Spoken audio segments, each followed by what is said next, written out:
Сәлем жастар, бұл Еркеназ. Бүгін мен сендермен тиімді оқу және есте сақтау жолдары туралы сөйлемекпін. Менімен бірге болыңыздар.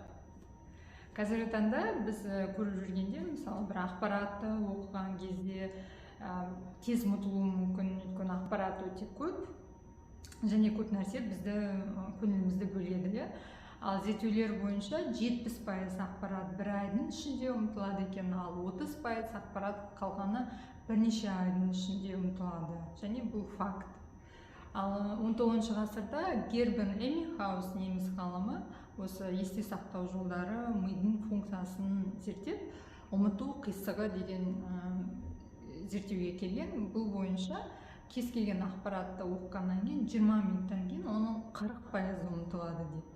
Ал бір айдың ішінде біздің миымызда тек 10% қана ақпарат қалады. Әрине, бұл әртүрлі ақпараттың қиындығына, біз оны бұрын ол тақырыпты білдік пе білмедік, соған да байланысты шығар.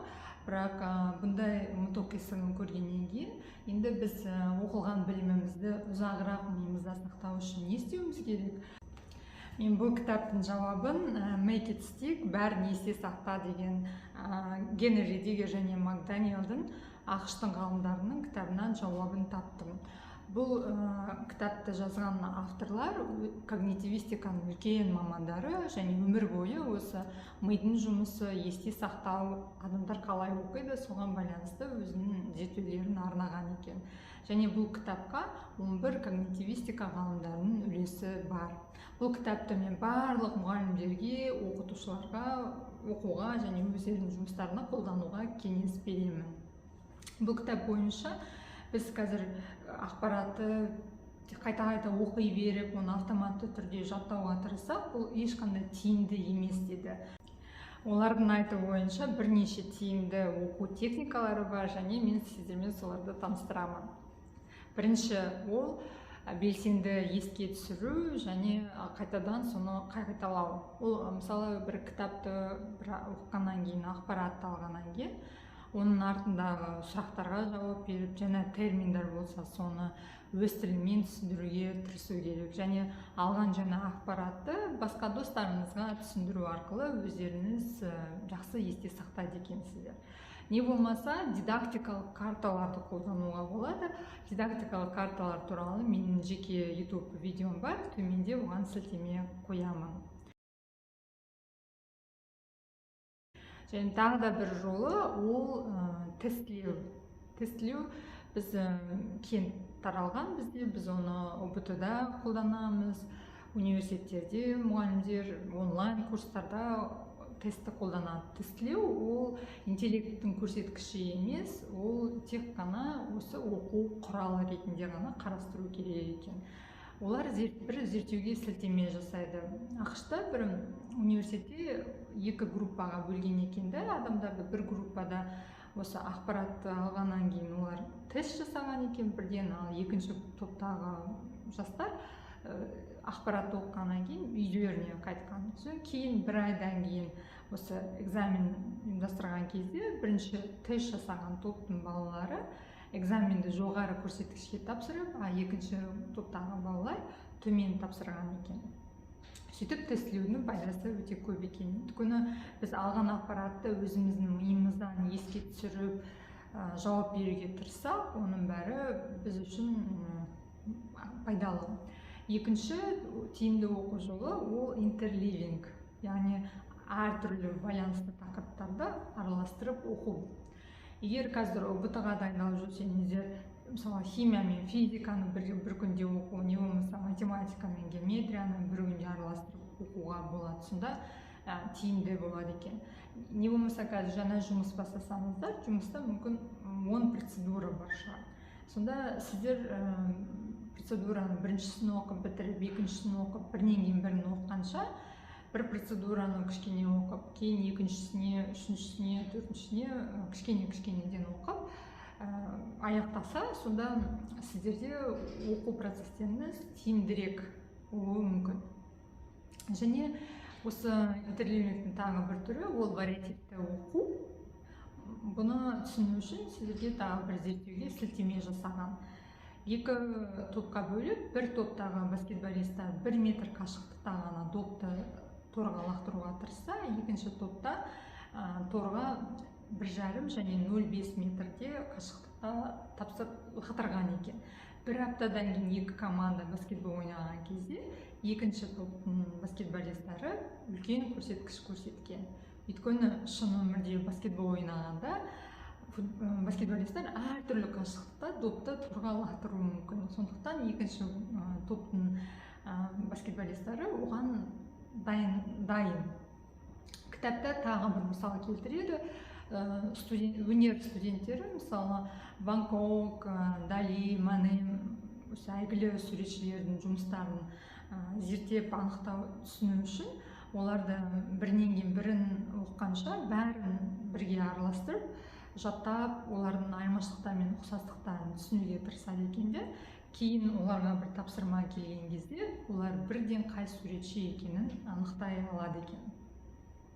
Ал не болмаса мектепте де, мысалы, сіздер қосу, алу, бөлу, көбейтуді бірінен кейін бірін оқығанша, оның бәрін бір күнде араластырып оқыса, онда кейін балалар экзамен, бақылау болған кезде ол жерде әртүрлі типті тапсырмалар болады ғой, сол кезде бұл есептерді шығару оларға жеңіл болады. Өйткені олар әртүрлі типті есептерді бір уақыттың ішінде тез шығаруға үйренген екен. Келесі оқу жолы ол ойда осы жасалған техниканы елестету деді. Тағы да бір зерттеуге сілтеме жасайды.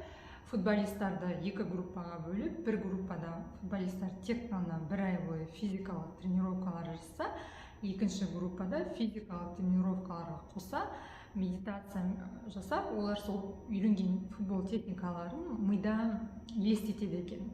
Сол арқылы біздің нейрондық синапсистар қатайып, сол техникаларды мықты үйрене алады екен. Сол бір айдан кейін футбол ойнағанда өздеріңіз елестетіп көргенде екінші топтағы футболисттар жақсы ойнайды екен. Сөйтіп біздің кез келген үйренген қабілетті тек қана қолмен ғана емес, мимен де елестетіп тиімді оқуға болады екен.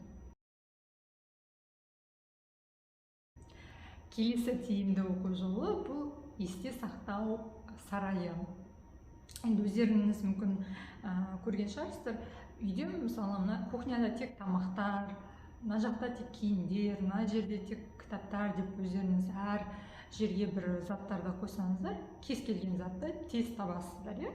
Сол сияқты біздің мида, мысалы, жаңа ақпаратты, терминдерді, басқа елдің сөздерін үйренгісі келсе, оны сіз белгілі бір жермен ассоциация жасасаңыздар, сонда ол ақпарат жақсы жақталынады екен. Мен өзім, мысалы, Қытай тілін оқыған кезде үйге иероглифтарды әр жерге қойдым да, 2 апта бойы соны жаттауға тырыстым, сосын ауыстырып отырдым. Қазір мен иероглифтар менде сол үйдің әр жеріне бір байланысты есіме түсіре алады екен. Сіздер де солай қолдана аласыздар. Ал қазір енді бір қызықты жаттығу жасап көрейік. Витамин С бар 10 жеміс-жидекті жаттайық, иә? Мен сіздерге қазір 2 методиканы айтам, сіздер қай методика сіздерге ыңғайлы екенін төменде комментарийда жазуға болады.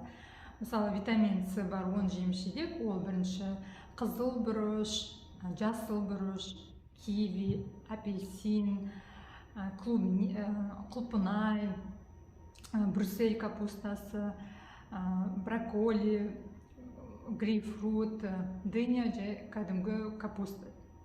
Міне осындай тізбек, иә? Енді екінші жад сарай бойынша қалай жаттауға болады. Елестетіңдер, қазір бастарында жасыл бұрыш орналасты. Көздерінде 2 үлкен апельсин тұр. Құлақтарынан жасыл киви шықты. Ал ауыздарында қытырлап жасыл бұрыш тұрса, 2 иықтарында құлпынай тұр. Олар деген ұрсып жатыр, өйткені олар брокколиден жасалған алқаны тартып жатыр екен. Ал іштерінде асқазандар мөлдір, ішінде брюссель капустасы тұрса, ал қолдарынан грейпфрут келе жатыр. Және сіздер қазір футболды дынямен ойнап, бастарына капуста түсіп кетеді екен. Міне осындай қызықты жаттығу арқылы, мысалы, сіздер витамин С бар, оны жеміс жидекті жаттадыңыздар. Осы әдісті әрине бүкіл басқа жаңа сөздер жаттасаңыздар да, басқандай бір тізбектерді білгіңіз келсе де қолдана аласыздар. Келесі тиімді оқу жолы ол әртүрлі ақпараттарды қабылдау көзі. Міне бізде бір вард деген бір не бар, жүйе. Ол бойынша кейбір адамдар көзбен көріп жаттайды, біреулер құлақпен естісе, біреулер оқыса, біреулер тек практика арқылы ғана ақпаратты жеңіл қабылдай алады деген ой бар, иә. Ал мына кітаптың авторларының айтуы бойынша біз осы әртүрлі қабылдау техникаларын бірге қолданып, араластырсақ қана біз тиімді оқи аламыз деп айтады. Келесі енді осы қорытындылай келсек, осы келесі техника осы бүкіл алған ақпаратты, білімімізді, біздің миымызда мысалы қандай ақпарат бар, сонымен бірге салыстырып, нені түсіндік, тағы нені үйренуіміз керек, өзіміздің тәжірибедегі ақпараттарды еске түсіріп, сонда ғана біз кез келген тақырыпта үлкен терең білім ала алады екенбіз. Сол үшін біз алған ақпараттарымызды, білімімізді рефлексия жасап, оны өмірімізде қалай қолдана аламыз, жұмыста қалай қолдана аламыз, соны қорытып тұрысу керек. Өйткені мысалы кез келген мидың жұмысына қарасақ, ақпарат жаңа білім ол басында қысқаша есте сақтау функциясына барады да мидың. Кейін бірнеше күн, бірнеше аптадан кейін ғана ол ұзақ мерзімді жадқа барады екен. Ол әрине қандай ақпараттың түріне байланысты, ол ақпаратты бірінші өңдейді, бар ақпараттармен мидан байланыстырады, салыстырады, содан кейін барып қана ол ұзағырақ сақталады. Және сондықтан келесі ол техника, біз ақпаратты қабылдағанда бүкіл ақпаратты қысқа уақыт ішінде қабылданғанша оны бөліп оқу керек, және бұл пайдалы екен. Тағы да бір зерттеуге сілтеме жасайды. Мысалы микрохирургтар 4 тақырыпты модульді оқысы келген екен. Сонда бір топтағы хирургтар 4 модульді тақырыпты бір аптаның ішінде оқып шықса, екінші микрохирургтар осы 4 модульді апта сайын оқып шыққан екен. Сосын кейін бір айдан кейін экзамен тапсырған кезде екінші топтағы микрохирургтар экзаменнен өтіп, бірінші топтағы микрохирургтар экзаменді тапсыра алмаған екен. Жастар енді әрине бұл техниканың бәрін бірге араластыруға болады, өздеріңіздің уақыттарыңызға, сіздерге қайсысы ыңғайлы, қажеттіліктеріңізге байланысты қолдануға болады. Енді айтқан оқу инемен құдық қазғандай.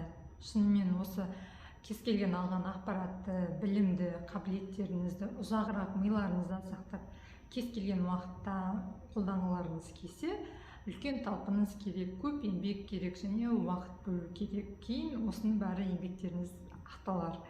Назарларыңызға рахмет. Сау бол.